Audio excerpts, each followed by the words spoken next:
on a fait de notre mieux de sortir de la salle de classe le plus que possible. Puis j'essaie toujours de relier des concepts en maths.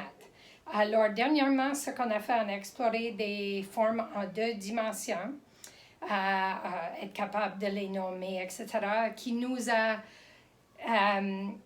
amené à regarder, on peut mesurer des formes géométriques en 2 dimensions, qui nous amène au périmètre et l'aire, puis finalement, comment les calculer.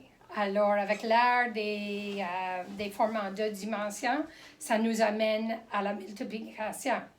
Mais avec les formes géométriques en 2 dimensions, on peut aussi les utiliser pour faire des figures en 3 dimensions. Alors, comment est-ce que je peux sortir de la salle de classe avec la géométrie en 2 dimensions, en 3 dimensions et la multiplication pour faire quelque chose de plus vivant pour les élèves? Alors, ce qu'on a fait, on a décidé de visiter le tipi. On pourrait nommer le tipi, c'est une cône et il y a un sommet, etc. Mais les élèves ont fait des abris en 3 dimensions. On a exploré l'art de la toile, puis on a nommé des arêtes qui étaient des bâtons qu'on a utilisés pour faire nos abris. Et on a profité du temps dehors, puis on a fait du chocolat chaud. Monsieur Chris a fait un feu dans le tipi. Alors, c'était super beau, mais c'était vivant pour les élèves. Alors, les mathématiques, c'est pas juste une matière scolaire, mais c'est quelque chose qui essaie d'expliquer le monde qui nous entoure. Alors, c'est ça que mes élèves ont vécu dehors. Puis la deuxième fois qu'on est sorti, on avait déjà fait des abris, mais là, on est sorti pour résoudre des problèmes de multiplication. Mais si on est capable de le faire sur une feuille de papier, on est capable de le faire sur la neige. Alors, mes élèves ont utilisé de l'eau avec du colorant dedans pour multiplier sur la neige. Puis, on a exploré ça, on a profité du temps sur les trottinettes.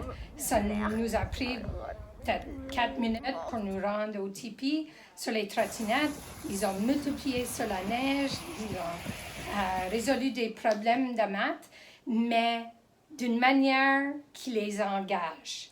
Alors, mes élèves étaient toutes organisés et engagés à résoudre ces problèmes-là. Sur papier, je trouve qu'ils perdent attention puis commencent à perdre d'intérêt, mais sur la neige, ça change l'environnement. Alors, mes élèves ont résolu des problèmes. Puis, j'étais capable d'observer le travail de mes élèves. Qui sont les élèves qui se créent des groupes? Qui sont des élèves qui commencent à faire des matrices avec la multiplication? Qui sont les élèves qui sont capables de transférer ça en équation symbolique? 3 fois 7 fait 21. Alors, c'était super. J'étais capable de me promener dehors entre mes groupes pour observer leurs apprentissages. Puis, ils ont profité aussi de la chance de descendre la butte en rentrant à l'école sur les trottinettes. Alors, c'était amusant pour eux autres, puis c'était super beau. La consolidation de notre leçon, c'était dehors sur les balançoires. On s'est réunis dehors, puis on a discuté de comment est-ce qu'ils ont résolu les problèmes dehors, sur la neige, quelles sont les stratégies qu'ils ont utilisées. Puis c'était différent, c'était pas en salle de classe, c'était pas sur papier.